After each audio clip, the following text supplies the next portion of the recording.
promet d'être extrêmement intéressante. On va s'interroger sur qu'est-ce que l'art brut et son rapport avec l'art non brut, je ne sais pas comment on l'appelle, officiel. Voilà, donc nous avons réuni pour vous la Jet Brut, c'est comme ça qu'on vous appelle. Ils se sont auto-baptisés il y a 5 minutes, voilà, c'est la Jet Set de l'art brut. Ils nous viennent de Suisse, de Belgique et de France. Je vais laisser Claire Marga, qui a accepté d'être la modératrice de cette table ronde, présenter les invités. Vous en connaissez déjà 2, Jean-Marc Avrila, directeur de l'école d'art de Toulon, et Gustavo Giacosa, qui nous a présenté 2 magnifiques spectacles ici aux Libertés, et commissaire de l'exposition qui est dans le hall, et des ateliers, et des films, et j'en passe. Enfin voilà, il a passé à peu près 2 mois ici aux Libertés, et on est très heureux. Donc merci d'être ici, et je vous laisse la parole. Merci. Merci beaucoup. Bon, d'abord, ce que je vais faire, c'est présenter les gens qui sont ici. Donc moi, je suis critique d'art et journaliste. J'avais coordonné un numéro de la revue Art Press, c'était un numéro hors série qui s'intitulait Les mondes de l'art brut, qui essayait de faire le tour de ce que c'était que l'art brut, non seulement en France, mais dans le monde entier. Et là, je vais vous présenter d'abord peut-être Sarah Lombardi, parce que Sarah Lombardi, elle a un rôle éminent, étant donné qu'elle dirige, elle est la directrice de la collection de l'art brut à Lausanne. La collection de l'art brut, c'est oui, bravo, il faut dire bravo, parce que c'est quand même le haut lieu de l'art brut. Et donc, elle a la difficile tâche de faire que ce lieu reste ouvert, puisque c'est pas un musée, c'est pas quelque chose qui conserve, c'est aussi quelque chose qui fait que l'art brut reste vivant. Donc peut-être qu'elle nous expliquera comment, après Michel Thévaux, après Lucienne Perry, elle entend conduire cette mission. À côté d'elle, vous avez Michel Léjard. Michel Léjard, c'est un artiste brut authentique. Mais peut-être que c'est plus que ça, parce que d'abord, ses œuvres avaient été achetées par Jean Dubuffet, ce qui fait qu'il avait été reconnu d'abord comme artiste brut. Et puis ensuite, il a été partie prenante d'une collection très importante qu'on a appelée la collection de la racine, en faisant un jeu de mots sur l'art et la racine. Et cette collection de la racine a été donnée à un musée français, qui était le musée de Villeneuve-d'Ascq, maintenant est le seul musée français qui est à la fois un musée d'art moderne, contemporain et d'art brut. Et je pense qu'il continue à contribuer à ce que ce musée reste vivant, donc c'est le musée français. Voilà. Alors, Gustavo, je pense qu'on a parlé de son rôle de comédien et metteur en scène, mais peut-être qu'il faudrait aussi parler de son rôle de commissaire d'exposition. Vous avez vu dans l'entrée quelques photographies, mais il avait fait une magnifique exposition à Paris, qui était une collection sur l'art brut italien, mais il n'avait pas choisi d'employer le mot art brut, il avait choisi une autre expression, qui était le mot banditi dell'arte. Il avait gardé le mot banditi en italien, parce que la traduction en français restreignait le terme, donc peut-être qu'il nous parlera de ce que c'est que l'art brut en dehors de France et de Suisse. Et sa vision de l'art brut, comme il est d'origine argentine, il peut aussi nous parler de l'art brut dans d'autres territoires que l'Europe. À côté de Gustavo, Anne-Françoise Rouche. Alors Anne-Françoise Rouche dirige un atelier situé près de Liège qui s'appelle la S, comme la lettre S, dans lequel il y a des artistes handicapés qui font des productions en lien avec des artistes résidents. Et donc ce lieu est un lieu de production, un lieu de vie très important, et elle peut nous parler aussi comment actuellement on peut animer ce genre de lieu. Et enfin à ma droite, il y a quelqu'un de très important, car c'est le galeriste d'art brut de Paris, Christian Berst, qui a une galerie d'art brut. Et cette galerie d'art brut entend ouvrir le champ de l'art brut, détecter des nouvelles pépites d'art brut dans le monde entier, et peut-être aussi contribuer à dépasser la notion du buffet et à redéfinir ce que c'est que l'art brut à partir de ses trouvailles. Bon, alors peut-être que je vais d'abord donner la parole à Sarah Lombardi, parce que c'est peut-être pour elle le moment de situer son travail. Oh là là. Est-ce qu'il y a une question particulière Oui, la question, c'est, vous savez bien, l'art brut est-il encore dans la marche? Le fait qu'il soit devenu un objet de connaissance, et en particulier qu'il y ait des grands auteurs d'art brut reconnus presque par tous, par un public de plus en plus large, comme par exemple Wolfli, Aloïse et beaucoup d'artistes qui sont montrés dans la collection d'art brut. Est-ce que cet art brut qui est devenu au centre d'un intérêt et d'une admiration fait que l'art brut cesse d'être un art marginal et devient un art reconnu? Qu'est-ce qu'on peut répondre Alors c'est une vaste question. Oui, en effet, ce qu'on constate aujourd'hui, c'est que les auteurs d'art brut et les productions désignées par l'art brut sont des productions qui sont aujourd'hui non pas uniquement reconnues par, à l'époque, Jean Dubuffet ou quelques artistes qui ont soutenu sa démarche, mais par un plus large public, par le marché de l'art. On l'a dit tout à l'heure, il y a plusieurs galeries qui vendent de l'art brut, dont évidemment la galerie de Christian Berst. Il y a des ventes aux enchères depuis déjà plusieurs années qui vendent de l'art brut. Donc l'art brut a été aujourd'hui d'une certaine manière récupéré par le marché, mais le marché de l'art récupère tout ce qu'il peut récupérer, y compris ce qui n'est pas récupérable. Donc l'art brut aussi en fait partie. L'art brut est également aujourd'hui non plus uniquement dans des institutions spécialisées qui s'y sont intéressées, comme évidemment la collection d'art brut qui a été la première évidemment à présenter ses travaux au public. Je rappelle qu'on est un musée comme un autre, sauf qu'on présente uniquement et exclusivement de l'art brut. Puisqu'on trouve aujourd'hui de l'art brut dans des grandes institutions contemporaines, l'art brut est par exemple dans les collections du MoMA à New York. Henri Darguer, auteur d'art brut américain, figure aujourd'hui dans les collections du musée d'art moderne de la ville de Paris. Donc on voit aussi qu'il y a des grandes institutions muséales officielles qui achètent de l'art brut pour leur collection. Donc en effet aujourd'hui il y a une reconnaissance, on va dire par le milieu officiel de l'art, de ces productions qui sont faites, je le rappelle, par des gens totalement autodidactes. Ça c'est un des premiers critères quand même pour désigner un brut, qui n'ont jamais suivi de formation artistique et qui sont des personnes qui se situent précisément dans la marge, à la marge du système officiel de l'art. Mais néanmoins, malgré cette reconnaissance qui est évidente et qu'on ne peut pas contester, je pense qu'il y a toujours, heureusement pour nous d'ailleurs, sinon on se contenterait que de présenter finalement les figures aujourd'hui classiques de l'art brut, c'est-à-dire Aloïse, Wolfli, Heinrich Antonin Müller, les auteurs qui ont une production majeure reconnue par Dubuffet. Je pense qu'effectivement il y a encore aujourd'hui plein de créateurs qui continuent à travailler, qui sont dans la marge, qui sont à milieu du système officiel de l'art, qui sont totalement autodidactes et qui créent souvent par nécessité, par besoin, nécessité vitale. Et donc, de mon point de vue, l'art brut, oui, est reconnu, mais l'art brut est encore là. Les auteurs d'art brut sont présents, travaillent, et a un pied, on va dire, dans le monde officiel et un pied dans la marginalité, dans ce qui le caractérise, puisqu'il y a toujours aujourd'hui des auteurs d'art brut. Et il faut rappeler quand même que cette notion faite d'art brut n'est pas un mouvement artistique, avec comme tous les mouvements dans l'art, avec un début et une fin. C'est plus un terme qui regroupe à la fois une dimension sociologique par rapport à l'auteur, à celui qui produit, et artistique, esthétique par rapport à la production en tant que telle. Donc finalement, l'art brut, les créations d'art brut existaient bien avant Jean Dubuffet. Elles continuent aujourd'hui après lui. En revanche, Dubuffet a inventé ce concept et cette notion qui désigne ces productions, mais elles existaient bien avant, et je pense qu'elles vont continuer bien après nous.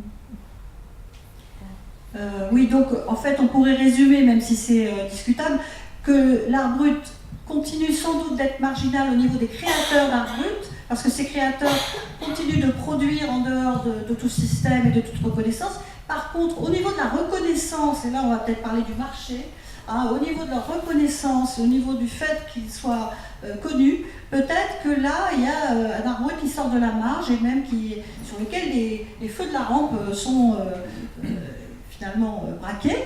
Donc je vais ici m'adresser à mon voisin Christian Berst, et pour lui demander selon quels critères on découvre encore de l'art brut et comment le marché peut modifier la manière dont l'art brut est reconnu.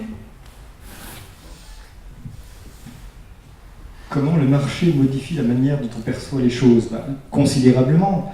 À partir du moment où vous sortez quelque chose du ghetto et vous le donnez à voir à un plus grand nombre, forcément, son écho est démultiplié.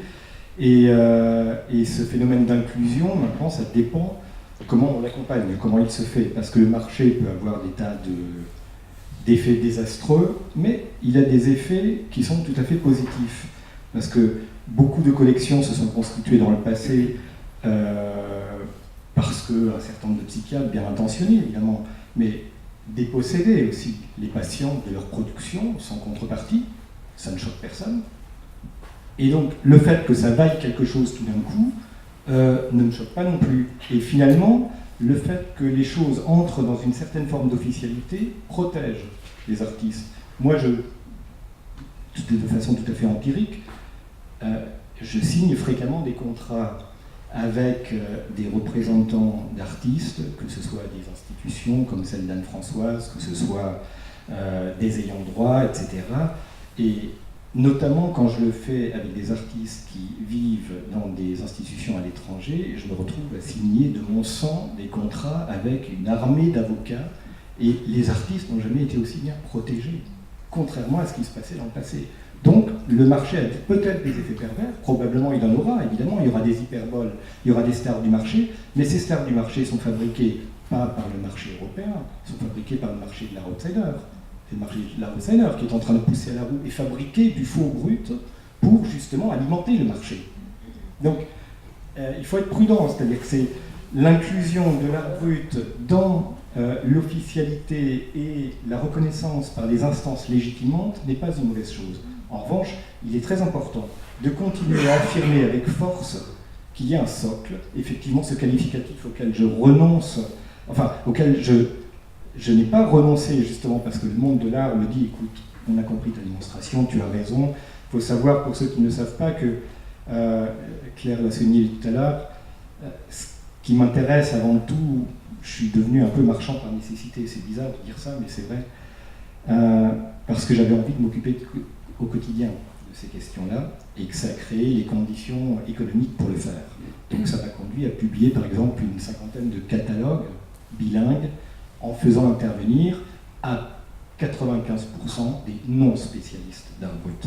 Et ça me paraît très important, parce que justement c'est par ce dialogue et cette déghettoisation que naissent de nouvelles idées, naissent de nouvelles perspectives, et ça permet aussi de confronter ses propres points de vue. Par exemple, Sarah, tu parlais d'autodidaxie. Honnêtement, j'ai renoncé depuis longtemps à considérer que ça pouvait être un critère recevable dans l'art brut, pour la bonne et simple raison qu'il y a beaucoup d'artistes contemporains qui sont autodidactes. Et ça n'en fait pas pour autant des artistes bruts.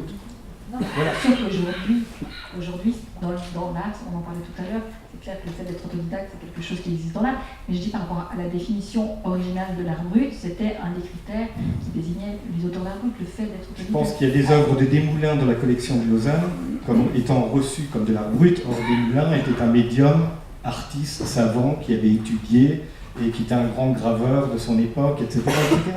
Donc, non, je crois que l'autodidactie, c'est vraiment pas un critère recevable.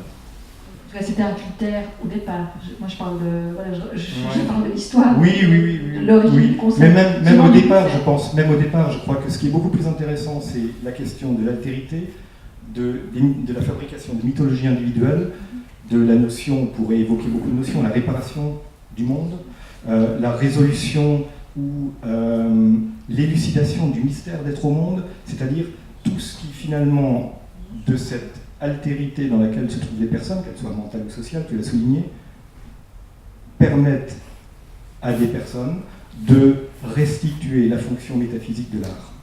Ça me paraît éminemment intéressant. Pardon si je n'ai pas répondu à ta question sur le marché, mais c'est pas super intéressant non plus. La question de l'argent, tout le monde la connaît, je veux dire, on connaît les effets pervers du pognon. Ok, mais il y a différentes manières de faire les choses. Et notamment, voilà, le marché est un mécanisme qui peut être légitimement à terme. Mais si le marché permet d'inclure les artistes dont nous assurons tous au quotidien la défense et l'illustration, si ce marché peut permettre à ces artistes de se retrouver enfin dans les temples de la culture, parce que tu évoquais quelques musées, oui, ok, ils entrent ici ou là, j'en ai fait la recension, je suis en train d'écrire un texte sur le sujet, et j'en ai fait la recension, mais ils entrent toujours incognito. C'est presque tabou, et ou alors vraiment on se pince le nez quand on parle d'art brut. Bah, tout simplement parce que les gens qui lui font le cortège dans les musées n'ont pas été formés pour savoir le penser, et c'est-à-dire qu'ils ne savent pas penser l'art brut. Et le gros problème, c'est qu'on est en train... c'est pas vraiment un problème. Moi, je suis assez optimiste parce que je vois défiler, je le disais tout à l'heure à M. Abrila, je vois défiler beaucoup d'étudiants qui soient à la Sorbonne ou à l'école du Louvre, qui font des thèses, qui font des mémoires sur notamment l'institutionnalisation de l'art brut, sur l'art brut et l'art contemporain, etc. Je vous en passe, c'est des meilleurs. Et ce qui me rassure, c'est que tous ces gens-là seront en manette dans 10 ans. Donc, eux, ils sauront de quoi on parle. Aujourd'hui, je suis confronté à pas mal d'ignorance, ce qui n'est pas très grave, mais lorsque l'ignorance se double de dogmatisme, là, ça finit par m'agacer. Et donc, je refuse obstinément, je ne vais pas citer de nom, mais j'ai beaucoup de discussions avec quelques-unes de nos élites de la culture, et j'avais amorcé cette phrase tout à l'heure, qui me disait, oui, bon, ok, on a compris ta démonstration, tu as raison, c'est de l'art, n'en parlons plus. J'ai dit, si, au contraire, parlons-en.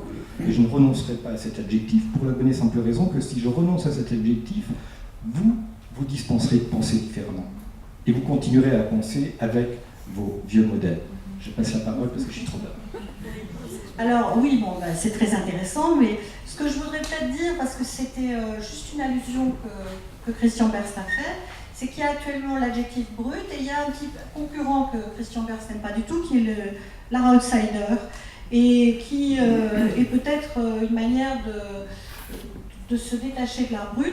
Et je voudrais citer une phrase que j'ai trouvée dans un livre que je vous conseille, enfin, pour ceux qui s'intéressent à l'art brut, qui vient de sortir, c'est la correspondance entre Alain Bourbonnais et Dubuffet, dans lequel Alain Bourbonnais disait en 1980 « L'art brut, quand c'est du bien vrai, ça se protège du faux et des opportunistes qui l'annexent en douce. » Donc je vous laisse méditer cette phrase, hein, l'art brut, ça doit toujours être protégé parce qu'il y a toujours quelque chose qui l'accompagne et qui n'est pas du vrai art brut.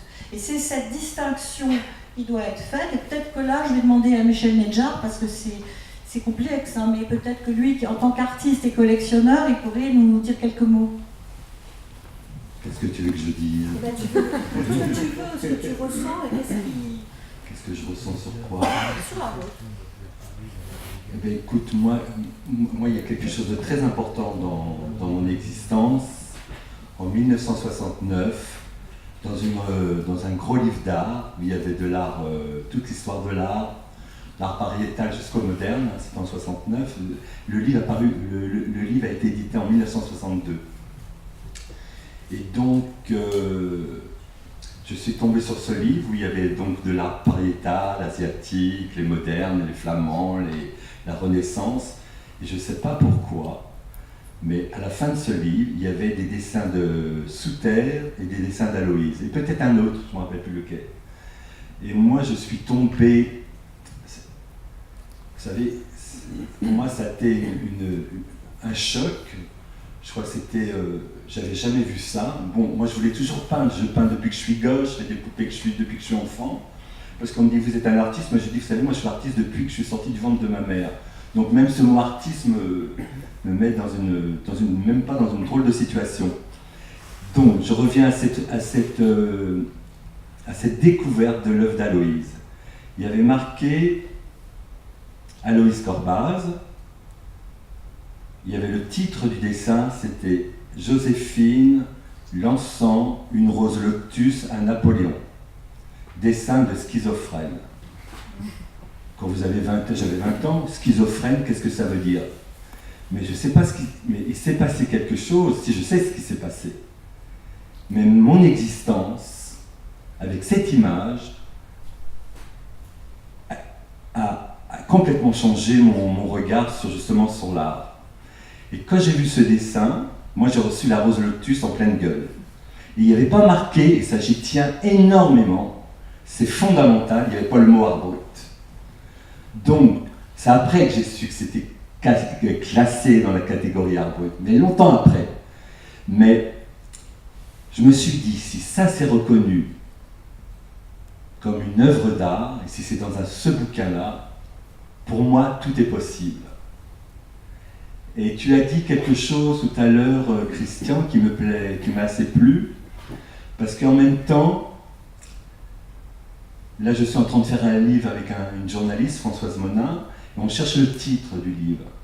Et d'un seul coup, on cherche, à un moment donné je voulais l'appeler, parce que pour moi l'art brut c'est un jus d'existence, mais le titre a été pris ailleurs, et donc en pleine nuit, je me suis dit, comme moi mon atelier j'appelle le chantier de la consolation. Tu parlais de réparation, pour moi c'est l'art, ce que j'appelle l'art, est une réparation. Et bon, il faudrait que je vous raconte beaucoup de choses de ma vie, tous les traumatismes juifs, la nuit et brouillard, je ne savais même pas qu'est-ce que ça voulait dire d'être juif, mais quand j'ai vu nuit et brouillard, je suis tombé de l'autre côté, dans l'enfer. Il a fallu que je me sorte de ça. Et je pense que grâce à la création, il y a eu une réparation. Mais aussi me tomber dans la folie et dans la passivité du quotidien, grâce, moi ce que j'appelle les poupées que j'ai faites, j'ai pu m'en sortir, mais c'est toujours fragile. Mais vraiment, la création peut être une consolation et une réparation. Ça, c'est très important. Maintenant, tu m'as posé une autre question à propos du collectionneur. Oui.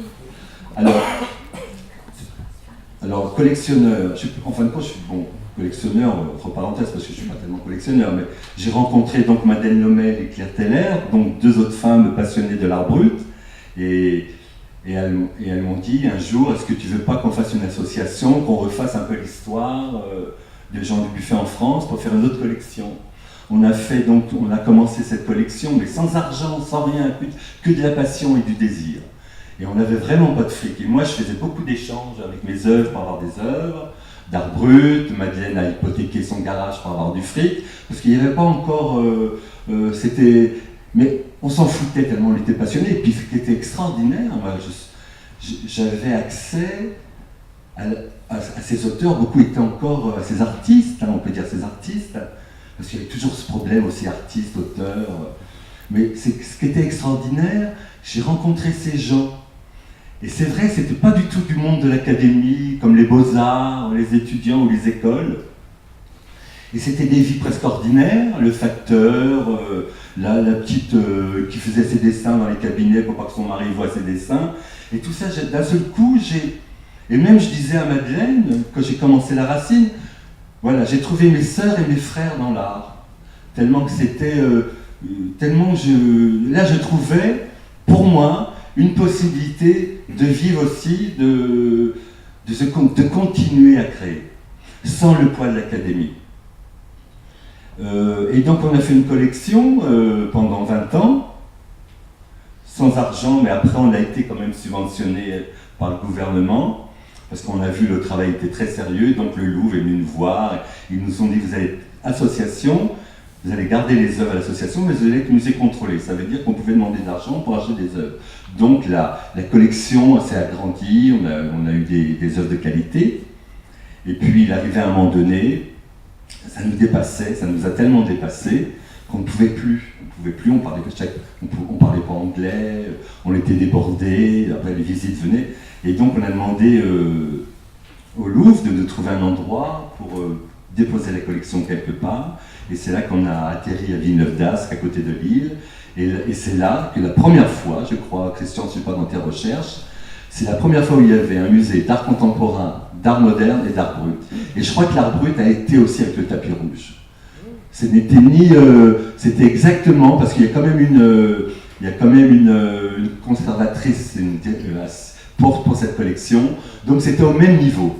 On peut voir, et c'est la première fois aussi que ces œuvres d'art brut flirtaient avec l'art contemporain et l'art moderne. Je crois que ça a été vraiment important je sais plus c'était en quelle année, en 2006 ou l'ouverture, quelque chose comme ça. La première fois que l'art brut a frayé avec l'art moderne, c'était en 1937, ça s'appelait l'art dégénéré. Oui, voilà, exactement. Oui, mais là, une reconnaissance, oui, mais l'art dégénéré, c'était pour les brûler. Là, au contraire, c'était pour les mettre au même niveau. Et ça, c'était une aventure extraordinaire pour moi et pour mes amis avec qui on avait fait cette collection. Et je vais terminer avec ça. Dans ces œuvres surtout qu'on appelle art brut, quelle importance. Moi, je m'en fous complètement qu'on appelle ça art brut ou art. Et tu as raison, peut-être qu'il faut garder aussi ça. Mais moi, je te dis, j'ai vu la première fois que j'ai vu une œuvre, il n'y avait pas le mot art brut. Mais il y a quelque chose que je n'arrive pas à définir. Tu appelles ça la métaphysique, peut-être. Mais il y a quelque chose dans ces œuvres, je dirais, c'est comme une vérité. Je dis bien comme, parce que je ne sais pas ce que c'est que la vérité, mais il y a comme une vérité de l'humain. Et je suis toujours émerveillé, et je pense tant qu'il y aura des humains, il y aura de ces œuvres-là.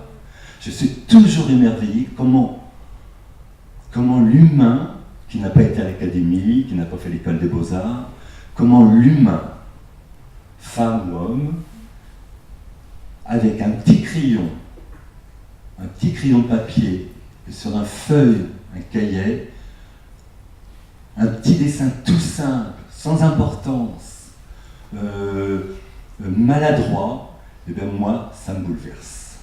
Je ne sais pas pourquoi, mais quand je vois une œuvre comme ça, je suis émerveillé et bouleversé, et je suis heureux d'avoir connu ça, et de connaître encore ça. Parce que ça me donne beaucoup d'énergie pour vivre. Parce que quand je vais voir certaines expositions d'art contemporain, j'habite à Paris, moi je me balade, je suis très curieux, je vois tout. Je me limite pas simplement à l'art brut. Mais par exemple, quand j'ai vu cette œuvre il y en a qui aiment ou qui n'aiment pas, mais moi, quand j'ai vu l'œuvre de James Koons, je suis sorti de cette exposition aplati. Je n'avais pas le droit de me prendre pour un artiste, parce que ces œuvres m'interdisaient d'être un artiste et de faire quelque chose. Et c'était vraiment, je sentais qu'il y avait une mafia là-dedans. Et il y avait toute une mafia, en plus les prix, c'est des prix pop. Ce kitsch, et puis en plus, il n'y avait pas d'ombre, c'était des gros trucs très kitsch. Bon, il y en a qui adorent ça, le contemporain adore ça. Mais moi, je me sentais écrasé, j'étais aplati. Et bien justement, avec les œuvres d'art brut, moi, quand je vais dans une expo où il y a des œuvres d'art brut, je ressors, j'ai mes batteries chargées, j'ai envie de travailler. On se sent grandi. On est d'accord. Bon, alors avec cette éloge de l'art brut, peut-être que maintenant je vais passer la parole à monsieur le directeur d'école des Beaux-Arts, qui lui a des étudiants qui suivent une formation, et lui demander qu'est-ce qu'on peut faire avec l'art brut dans un lieu d'éducation, d'instruction. Qu'est-ce que ça peut vouloir dire? C'est très compliqué de parler d'art brut parce que, comme vous le disiez précédemment, même si on peut relativiser, les artistes d'art brut sont en général des autodidactes. Mais effectivement, on a beaucoup d'artistes autodidactes en réalité, et je pense réellement que la plupart des artistes sont en réalité autodidactes, c'est-à-dire que quelle que soit la formation qu'on puisse leur donner, et bien souvent ils ont des formations très très éclectiques et tous ne passent pas par l'école des Beaux-Arts. Les artistes se forment, il faut des années en fait pour qu'un artiste arrive finalement à concevoir réellement son travail en totale autonomie. C'est un travail acharné qui prend beaucoup de temps. Donc la relation effectivement d'une école d'art et peut-être encore plus parce qu'on a changé de système depuis une quinzaine d'années dans l'enseignement, donc on ne dit plus d'ailleurs école des beaux-arts, on parle d'école supérieure d'art, donc c'est très compliqué effectivement d'associer art brut et enseignement. Il y a un lieu où on peut retrouver évidemment cette question de l'art brut, c'est d'abord l'histoire de l'art, parce que fondamentalement, et vous le disiez tout à l'heure, l'art brut est quelque chose qui remonte bien évidemment avant l'invention même de la notion d'art Donc c'est à cet endroit-là d'abord que l'on peut peut-être identifier, et c'est très important, je suis d'accord avec Christian sur le fait de pouvoir identifier cette notion d'art brut. Après, il y a beaucoup de croisements avec l'art contemporain, énormément en fait de points communs. J'ai noté trois termes dans les échanges qui me semblent très très importants. Le premier, vous avez parlé de mythologie individuelle. Effectivement, chaque artiste d'art brut est porteur d'une mythologie singulière, particulière, qui lui est propre et qui en fait son identité et qui nous permet également de le reconnaître parmi les centaines. Or, cette notion de mythologie individuelle est, dans l'art contemporain, une notion extrêmement fondatrice, puisque c'est un texte écrit par un commissaire d'exposition, Harald Zeman, qui est un des théoriciens, le terme est un peu grand, c'est un peu grand, mais j'ai eu la chance de travailler avec lui, j'ai pu l'accompagner quelque temps, et c'est un commissaire d'exposition d'abord, c'est un écrivain aussi, et cette notion de mythologie individuelle est quelque chose qui fondamentalement fonde dans tous les cas, beaucoup d'œuvres d'art contemporain. Je pense à deux artistes français qui sont Christian Boltanski, Annette Messager, et qui d'une certaine manière, je pense à Annette Messager notamment à travers ses personnages cousus, ses poupées et ses personnages, relèvent en partie de l'art brut. Donc il y a déjà des points communs. Et effectivement, dans l'enseignement, d'une certaine manière, on retrouve à travers la fréquentation, mais je reviendrai après peut-être sur la question d'enseignement. Le deuxième terme, c'est la question des marges et des périphéries, ou de la périphérie plus exactement, la question des marges et de la périphérie. Alors c'est peut-être beaucoup plus récent, même si, il ne faut pas oublier que l'art contemporain a été très longtemps une marge dans l'art. Au même titre que l'art moderne a été pendant très longtemps aussi une marge dans l'art. C'est-à-dire que l'académisme est quelque chose qui s'est déconstruit, qui avait beaucoup de temps à se déconstruire. Et il y a encore, je dirais, des artistes qui effectivement travaillent de manière académique. Mais qu'est-ce que ça veut dire aujourd'hui? Ça n'a plus beaucoup de sens. Or, l'art contemporain a été... là, je vais parler comme historien de l'art. L'art contemporain est quelque chose qui apparaît à la fin des années 50, début des années 60, tel qu'on pourrait le formuler, et qui court jusqu'aux années 90. Et il est évident que sa période majeure, des années 70 ou des années 80, ont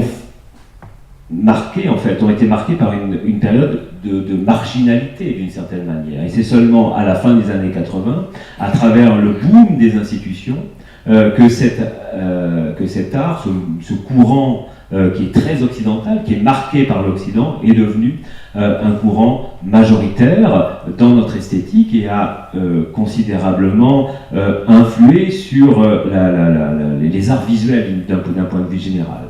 Et d'ailleurs, c'est aussi au moment du phénomène de globalisation dans les années 90 que ces éléments occidentaux ont commencé à transpirer un peu partout à travers des manifestations importantes que sont les biennales et l'explosion des biennales. Et ça, c'est encore une autre affaire. Et effectivement, dans tous les cas, dans cette transformation historique, il est vrai que l'art brut n'avait pas vraiment sa place. L'art brut est arrivé d'une certaine manière à l'écran beaucoup plus tard. Mais la question de la périphérie, la question de la marge est devenue, si je puis dire, cette expression totalement contradictoire, est devenue centrale aujourd'hui. Et dans l'art contemporain, les productions sont extrêmement hétéroclites. Alors il y a effectivement des artistes comme Jeff Koons. Bon, j'ai pas du tout le même point de vue que vous sur Jeff Koons, mais peu importe. Il y a aujourd'hui, dans la création contemporaine, ce que vous pouvez voir dans les grandes institutions, ce que vous pouvez voir aussi à travers la télévision, et on peut dire que c'est vraiment caricatural le plus souvent. Et puis, il y a cette diversité en réalité, si vous prenez simplement la peine de faire des galeries, de faire des centres d'art, vous allez découvrir des situations et des positions extrêmement riches, extrêmement intéressantes et qui, par bien des côtés, recroisent la question justement sans doute des méthodologies individuelles, mais aussi de cette question de la marginalité, d'une interrogation sur la société, et puis de quelque chose qui est très important, qui était le troisième point, qui est cette nécessité vitale.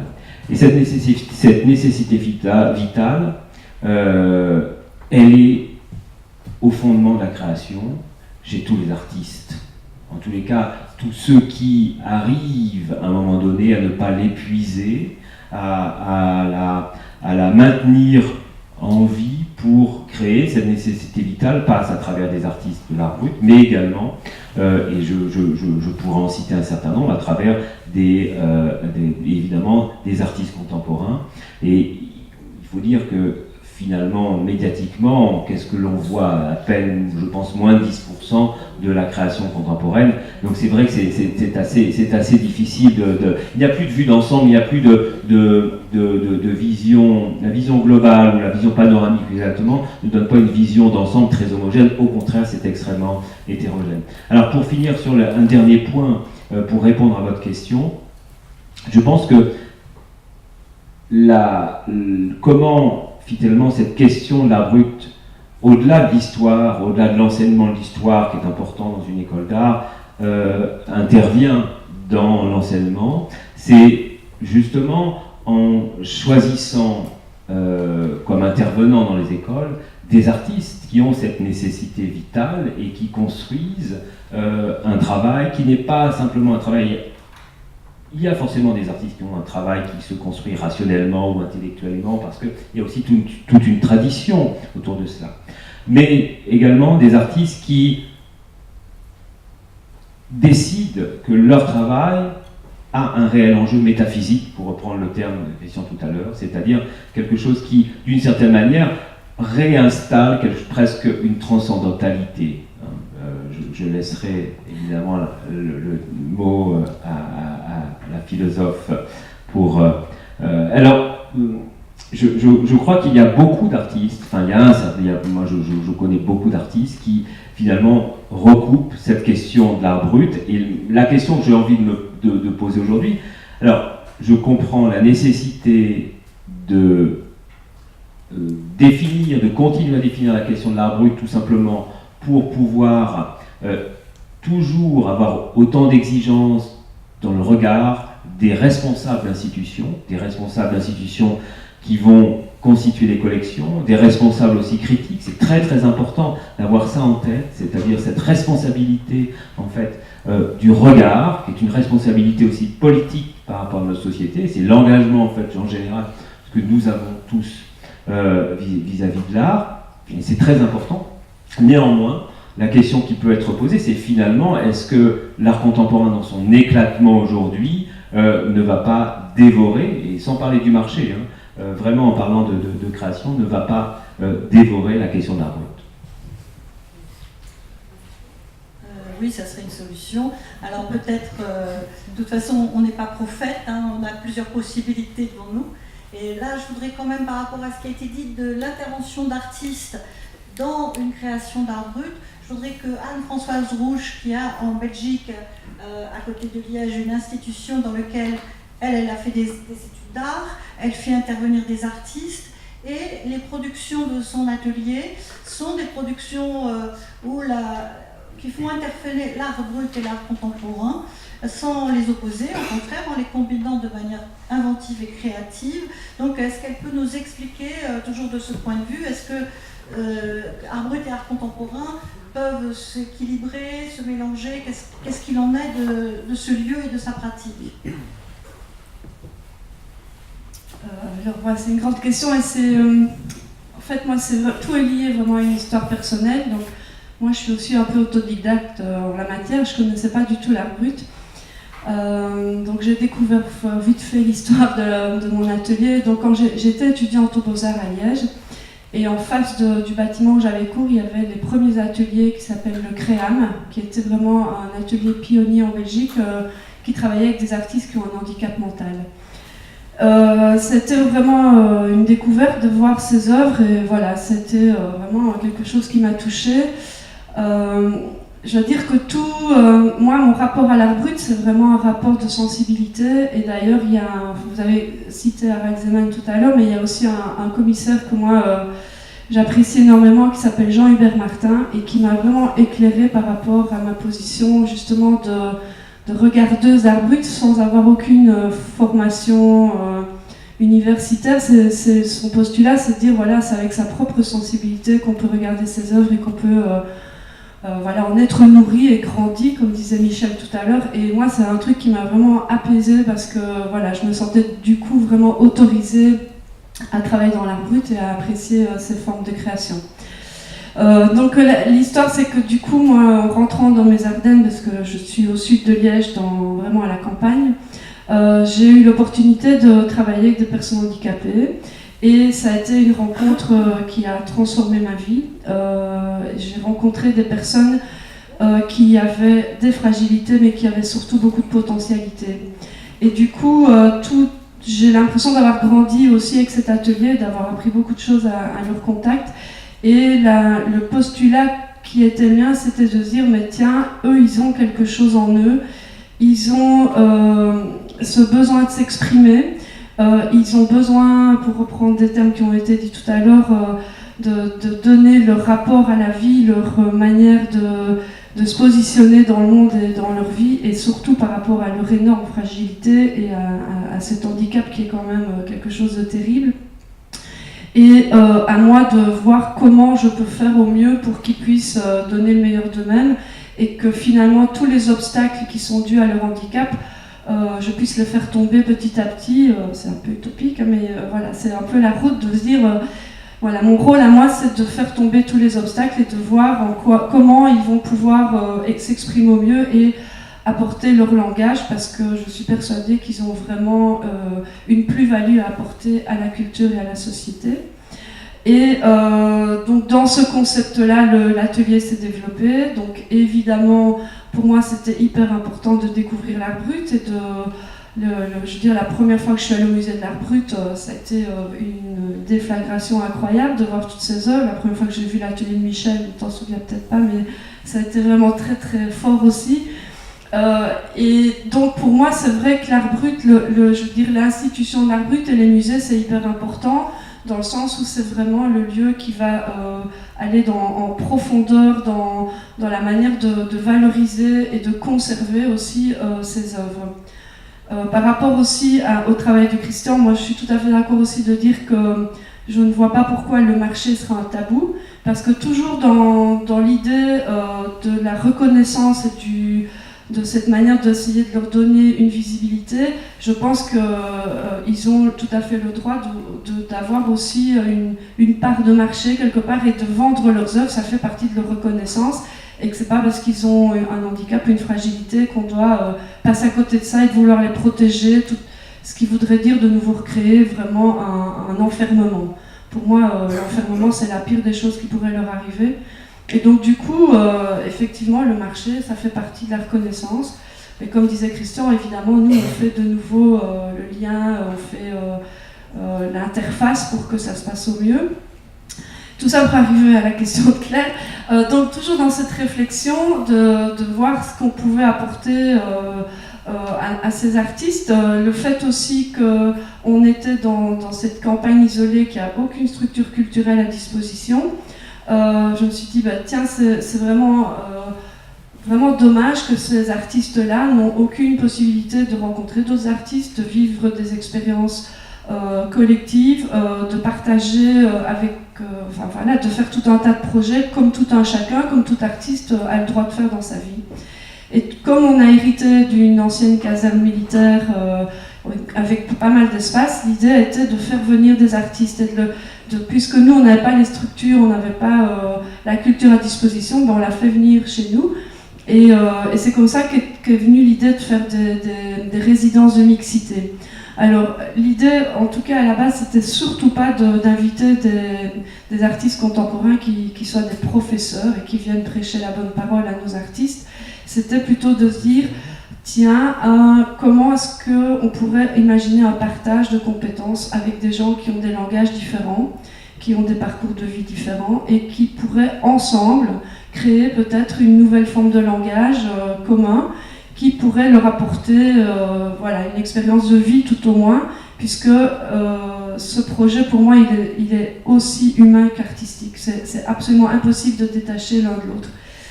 Et donc voilà, et de manière très empirique, on a démarré ces résidences.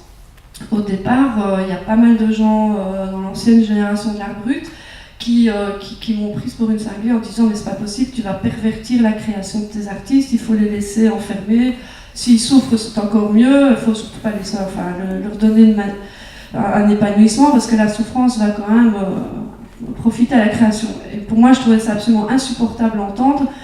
Parce qu'effectivement, d'abord je travaille avec des humains, donc la souffrance pour moi n'est pas liée à la création, mais voilà, le truc c'était effectivement de se dire est-ce qu'à un moment donné ça pouvait altérer leur création, est-ce qu'on pouvait les instrumentaliser, il y avait vraiment tout un tas de questionnements, et donc on a été évidemment hyper attentifs, il y a eu des erreurs, et on a eu des expériences pas très heureuses, heureusement on était toujours là pour faire attention à tout ça, mais le résultat c'est qu'en fait on a été vraiment incroyablement surpris par leur compétence justement de partage avec d'autres artistes et en même temps de pouvoir préserver leur propre création et de vraiment par exemple je vais citer un artiste qui sera bientôt présenté par Christian qui s'appelle Dominique Théâtre.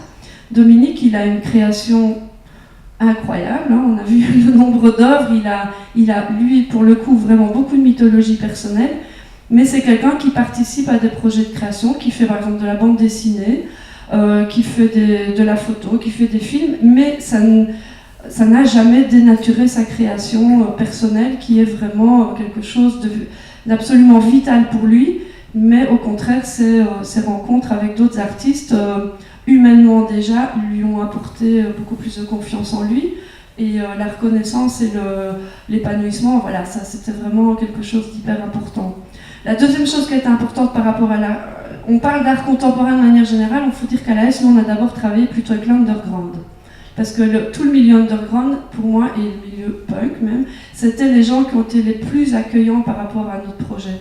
C'est avec ces gens-là qu'on a eu le plus de facilité, une ouverture vraiment sincère et moins dans le calcul et dans le plan de carrière que l'art contemporain. Excusez-moi par rapport à l'art contemporain, mais voilà, c'est un peu le ressenti que j'ai eu au départ, c'était qu'avec les gens de l'underground, c'était beaucoup plus simple. Le grand avantage aussi de ces résidences, ça a été d'ouvrir le champ des possibles en termes de diffusion. À l'AS, on n'essaye pas de rester dans une catégorie. Pour moi, nos artistes, ils pourraient être exposés partout pour autant que les conditions soient optimales. Donc je ne veux absolument pas me dire je reste que dans l'art brut, je ne veux pas non plus rester dans l'underground. Je pense qu'ils ont leur place partout où on pourra leur donner vraiment une reconnaissance. Et le fait de travailler avec des artistes qui étaient en dehors du circuit de l'art brut, ça nous a ouvert évidemment un tas d'opportunités et de pouvoir exposer dans des lieux vraiment au départ plus underground, mais maintenant de plus en plus institutionnalisés et dans lesquels on arrive par le biais de ces artistes à faire valoir nos idées aussi. Et parce que vous parliez vraiment tout à l'heure du danger que l'art contemporain puisse peut-être récupérer à un moment donné l'art brut. La crainte aussi, c'est que l'art brut ne soit un peu le fou du roi aussi, de se dire, voilà, on va justifier l'art contemporain par cette petite note d'art brut. Donc c'était tout ça aussi. Donc voilà, le fait de faire ce projet de résidence, c'était aussi une réflexion sur la diffusion et la place à leur donner. Et enfin, par rapport à l'enseignement, on a aussi une expérience d'accueil d'étudiants dans les ateliers. On travaille aussi avec certaines écoles d'art en Belgique. Et là, moi, j'ai été vraiment étonnée aussi par des réactions de professeurs d'école d'art qui disaient que, donc, en fait, on invite les étudiants à venir découvrir les ateliers, à observer les artistes au travail, à dialoguer avec eux, voire à faire des projets de collaboration. Et on s'est rendu compte, donc, par le biais de certains professeurs, que ça avait permis à certains élèves de complètement se décoincer et de trouver carrément une voie, même de changer d'orientation. Et de là se dire, ben, finalement, on casse un peu les normes aussi scolaires donc il y a toujours la rencontre vraiment avec ces personnes qui peuvent vraiment créer aussi une forme de déflagration qui peut libérer quelque part. C'est un peu aussi à ce niveau-là, je pense que l'art brut peut aussi apporter des choses intéressantes. Je ne sais pas si j'ai répondu à ta question. Oui, alors peut-être que maintenant, à tout seigneur, tout honneur, je vais donner la parole à Gustavo Giacosa. Peut-être que certains d'entre vous ont vu son spectacle.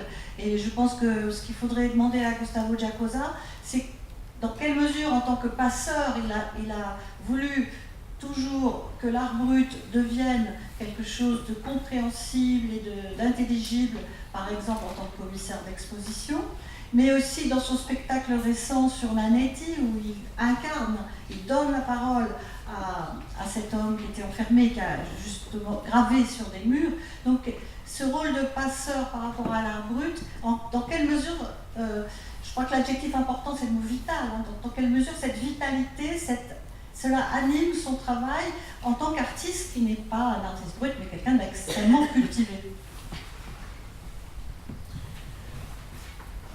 Oui, c'est exactement ça dans mon cas.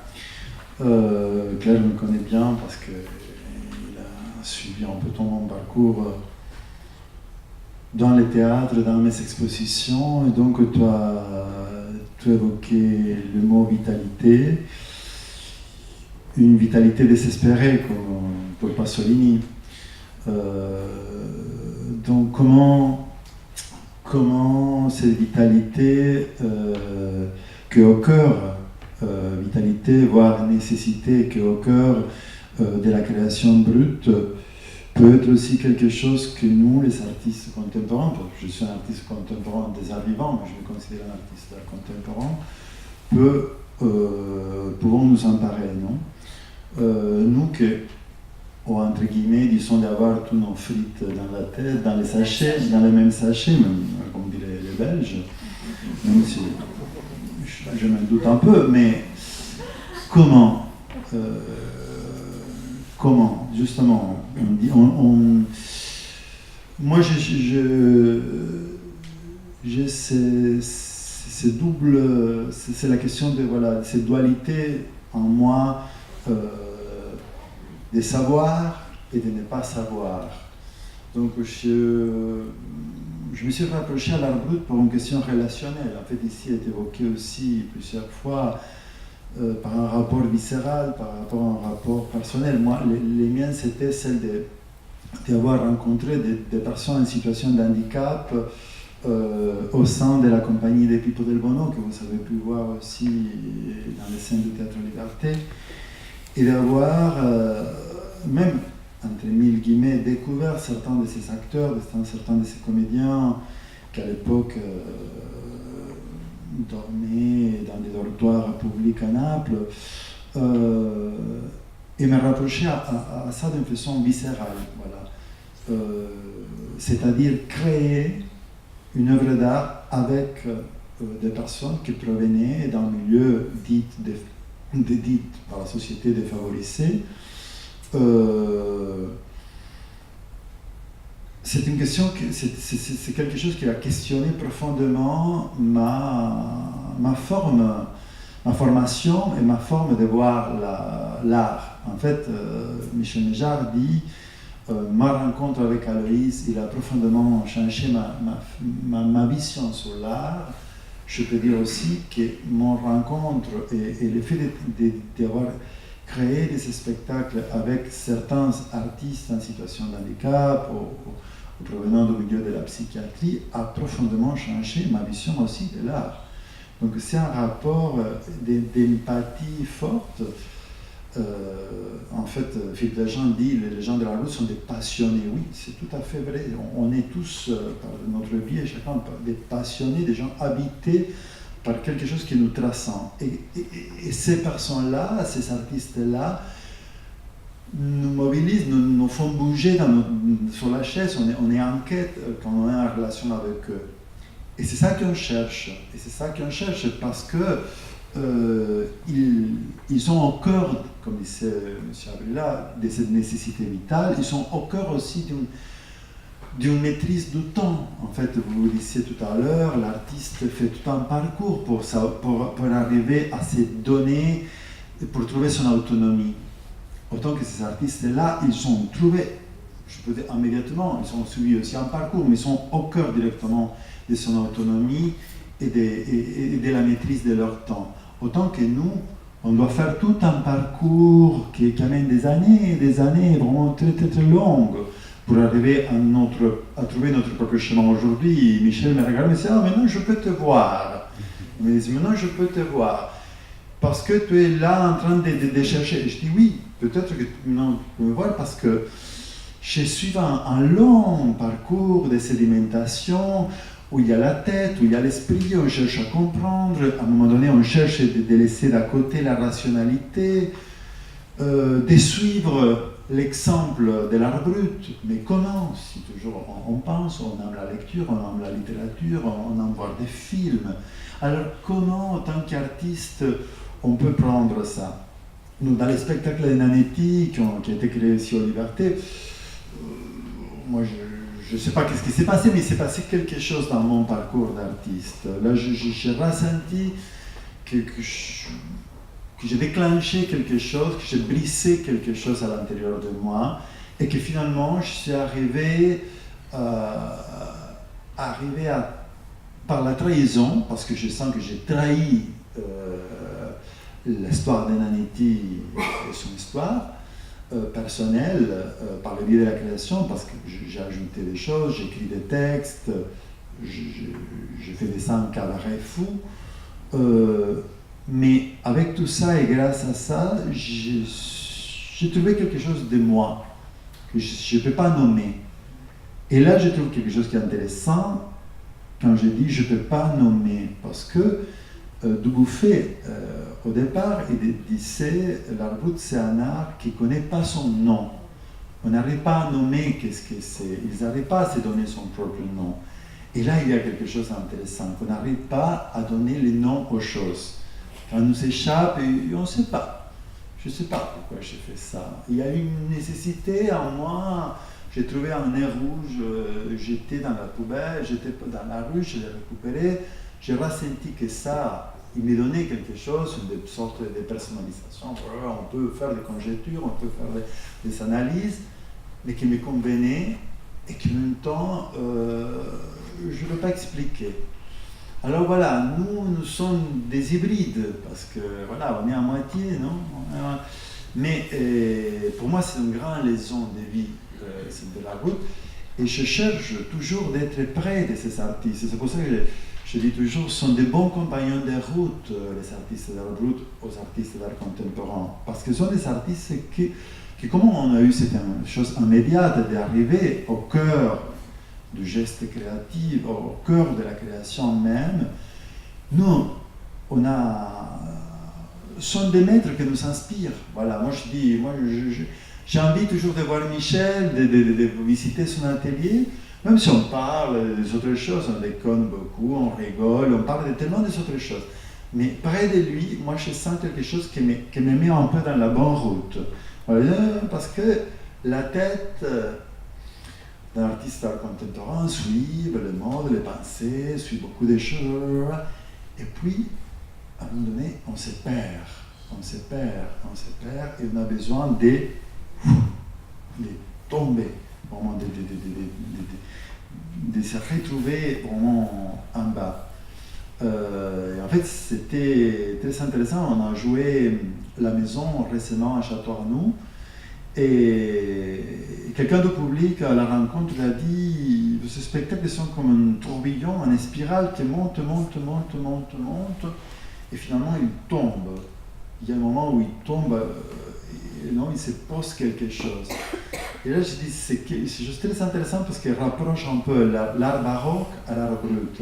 Cette idée vraiment de spirale, de nécessité métaphysique, d'un rapport vertical avec quelque chose de surnaturel, et qui à un moment donné, pouf, tombe, voilà, et qui nous rapporte à une matérialité, à quelque chose. Donc j'étais vraiment flatté, je dois dire, de voir que ces spectacles, que je cherche de créer entre rationnel et irrationnel, en cherchant de me perdre, mais en même temps en sachant que je dois accompagner le public, puisse vraiment être quelque chose de rapport vraiment à l'au-delà, au surnaturel, au métaphysique. Je ne sais pas si moi aussi je ne t'aurais pas répondu, mais c'est une sorte de réflexion. Voilà. Je peux dire juste un mot sur la relation de... Ça m'a évoqué tout ce que tu racontais sur la manière dont tu pouvais te nourrir aussi. Donc ça rechargeait les batteries d'une certaine manière, et vous avez évoqué tout à l'heure deux personnalités avec lesquelles j'ai eu le plaisir de travailler. D'abord parce que j'avais invité Annette Messager à investir tout mon bureau. J'avais viré tous les bouquins, les meubles, tout, et elle s'était installée dans mon bureau parce que c'était pour les 10 ans de la galerie, c'était un moment fort, et j'avais envie justement d'inviter une artiste qui me paraissait avoir, d'abord parce qu'elle le revendiquait, à longueur d'interview, elle revendique sa filiation, et à quel point elle avait été bouleversée lors de l'exposition de 67 au Musée des Arts Décoratifs à Paris, qui était un peu le grand moment avant qu'elle ne quitte la France, où toute la collection presque était rassemblée, et elle racontait avec beaucoup de malice dans un entretien, c'était avant que je sois galeriste, j'avais lu ça et je lui ai rappelé, où elle racontait qu'elle avait piqué les fascicules de l'art brut à la librairie du Musée des Arts Déco parce qu'elle était étudiante, elle sans le sou, mais qu'elle avait trop envie de les avoir. Et donc j'ai demandé ce qui était advenu, la première fois quand elle s'est rencontrée, je lui ai demandé qu'est-ce qui était advenu des fascicules qu'elle avait piqués. Elle m'a dit on me les a piqués à mon tour. Donc j'ai trouvé que c'était une belle histoire, il fallait que ça circule. Et un peu plus tôt, il y a quelques années, j'avais fait une table ronde sur la question, vous parliez tout à l'heure de l'art contemporain qui va dévorer l'art brut. Et justement, la question que vous posez, c'est l'art brut est-il soluble dans l'art contemporain? Et j'avais invité Christian Boltanski et Philippe Dagen.